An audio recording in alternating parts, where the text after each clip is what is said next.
It's Grand Slam, the latest scratcher.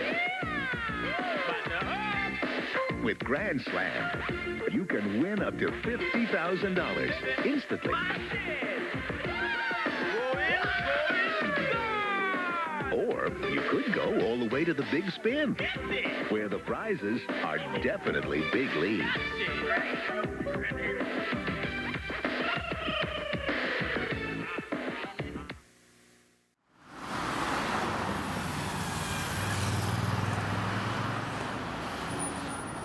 Olá, seja bem-vinda, seja bem-vindo.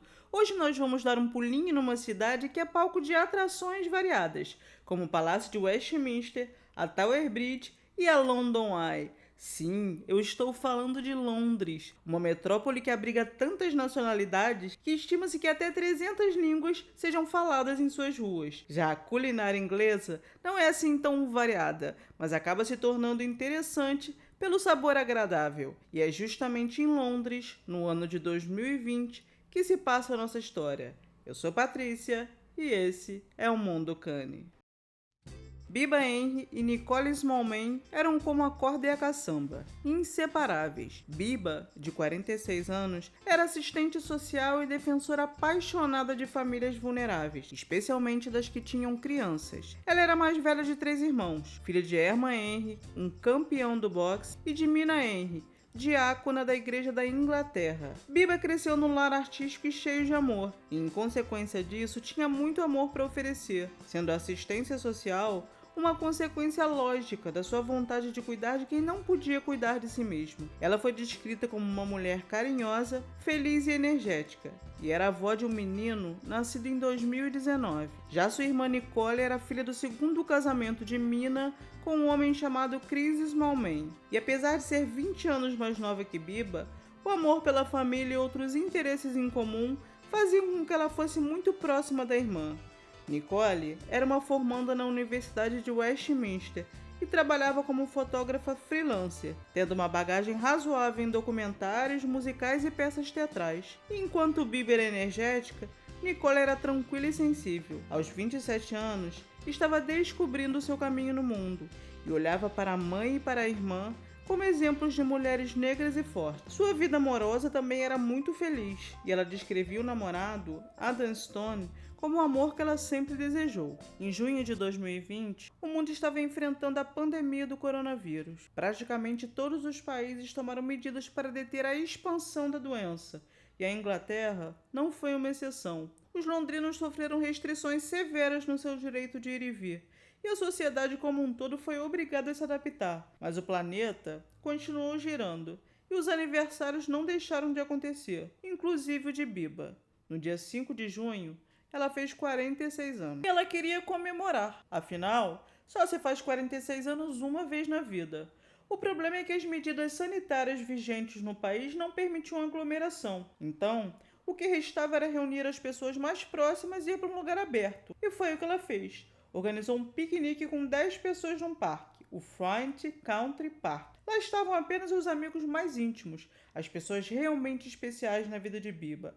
Eles beberam, comeram, tiraram fotos, conversaram e curtiram a companhia uns dos outros até mais ou menos meia-noite, quando o último convidado resolveu partir. Mas as irmãs não estavam preparadas para ir embora. Naquele dia, elas tinham levado fios de fada, que são aquelas lâmpadas que brilham feito vagalumes, e queriam aproveitar para tirar fotos diferentes no escuro.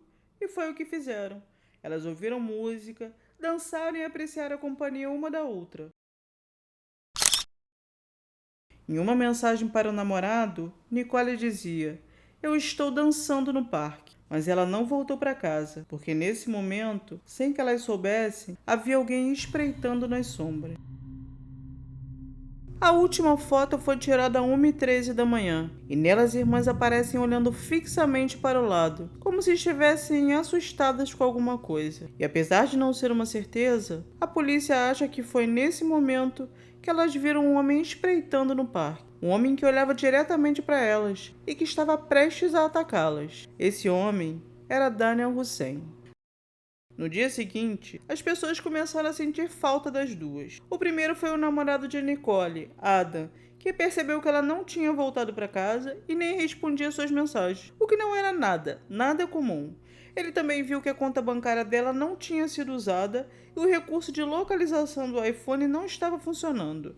Sendo assim, ele ligou para a polícia e essa primeira ligação foi registrada em 6 de junho, às 8h58 da noite. Algumas horas se passaram e as irmãs ainda não tinham aparecido, então Ada e uma amiga foram ao parque procurá-las. E foi aí que eles encontraram um objeto caído na grama.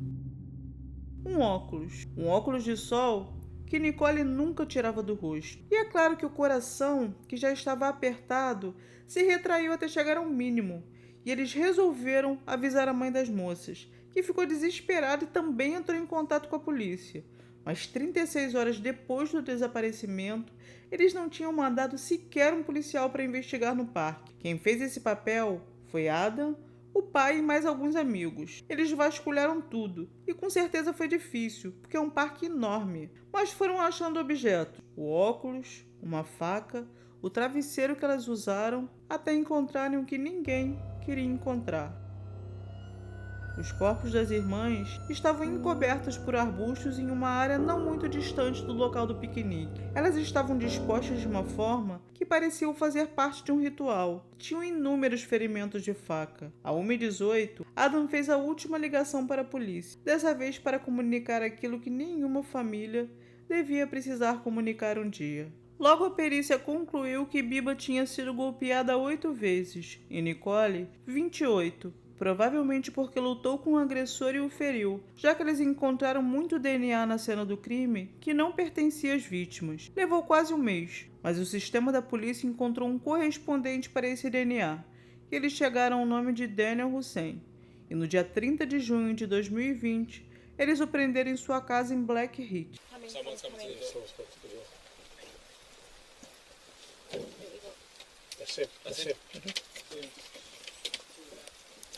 Mate, you're under arrest. Come out the address. Keep walking towards me. Stay where you are. Hands on your head. Stay where you are. Face me. Hands on your head. Stay where you are. You're under arrest, alright? Yeah, how do you want to do it? Give it to face the car. Yeah? Yeah.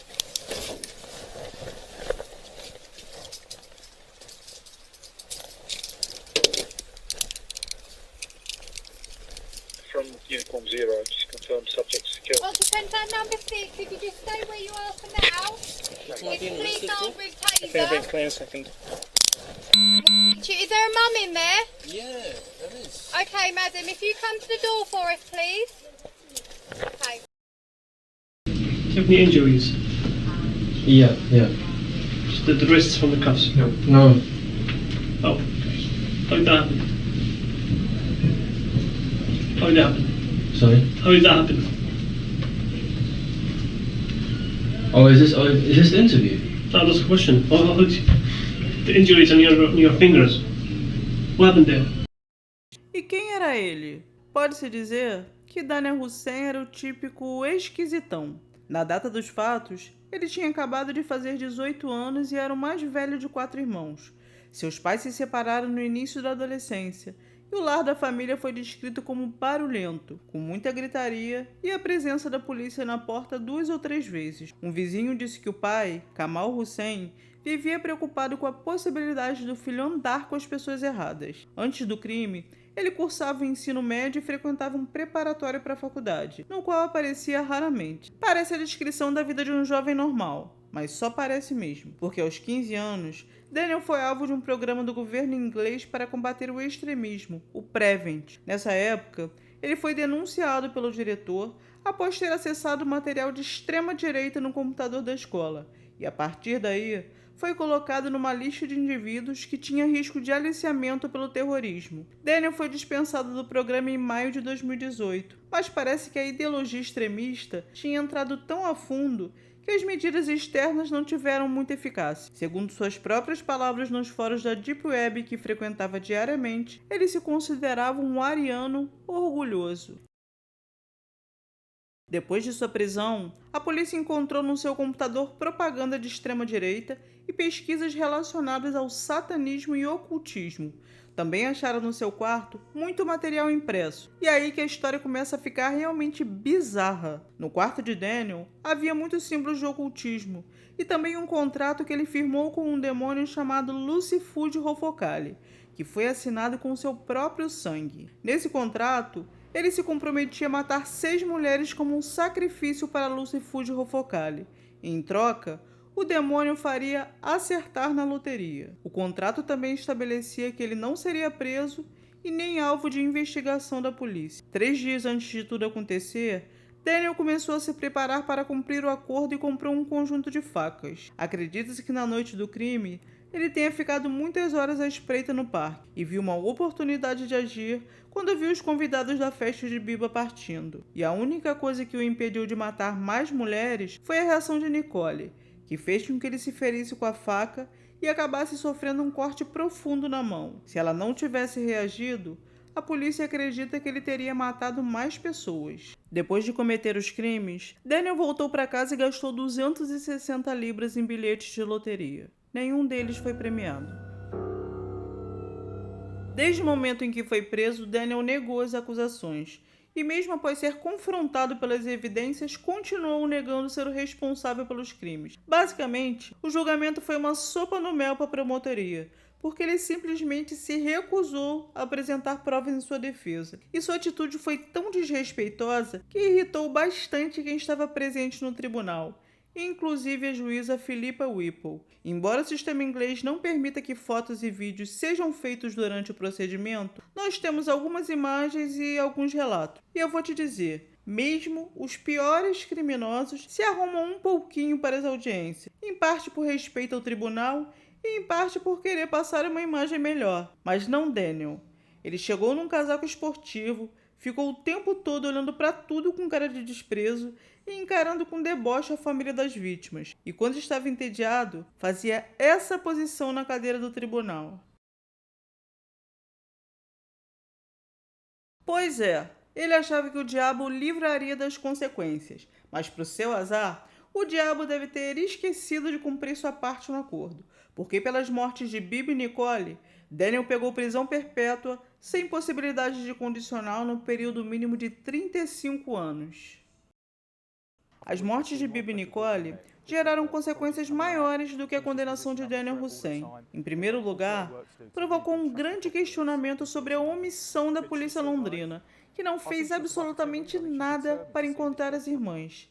A família teve que procurá-las por conta própria, e o namorado de Nicole passou pelo trauma de ter que descobrir o corpo mutilado da mulher que era o amor da sua vida, jogado no chão feito lixo. A família alega que o racismo estrutural determinou a falta de interesse do Estado na condução da investigação, mas a polícia, apesar de ter admitido suas falhas, alega que, em virtude da pandemia, o efetivo estava reduzido pela metade e eles precisavam selecionar os pedidos de ajuda. Para eles, a princípio, Biba e Nicole pareciam 2 mulheres adultas que desapareceram por vontade própria, como acontece sempre, não necessariamente pela prática de um crime. E como tudo que é ruim pode piorar, 2 policiais foram flagrados vazando fotos dos corpos das irmãs em grupos de WhatsApp e debochando da situação.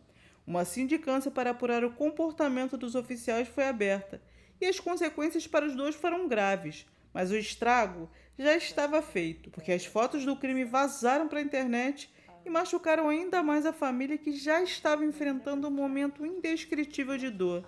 E eu finalizo esse caso horrível com uma pergunta, porque, na minha opinião, o questionamento da família das irmãs é muito pertinente. Se uma mulher branca e rica desaparecesse do nada, será que a polícia teria se recusado a investigar? Deixa aqui nos comentários que eu quero saber a sua opinião.